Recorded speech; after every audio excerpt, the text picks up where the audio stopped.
કે હે જગત જનની માં જગદંબા, દયાળી મોરી માવડી, તારું સ્મરણ કરતા જ હજારો દુઃખોનું અસ્તિત્વ મટી જાય છે.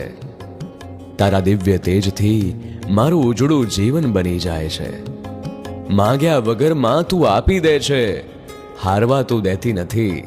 દરેક જીવનની બાધાઓમાં તું માં જીતાડી દે છે. ન જાણે અલગ અલગ રૂપોમાં આવી મળે છે. તું સાથે છે, તું પડખે છે, તું જ ઉદ્ધાર કરનારી છે એ ખબર છે. એટલે જ માં ચિંતાઓ રહેતી નથી, ડર સતાવતું નથી. કારણ કે માં તું છે ને એ બધું જ છે. તું છે એ બધું જ છે, બધું જ છે. જય હો. કે હે માં, તું હંમેશા મારી સાથે છે, પણ તોય તારા આવવાની રાહ જોવાય છે.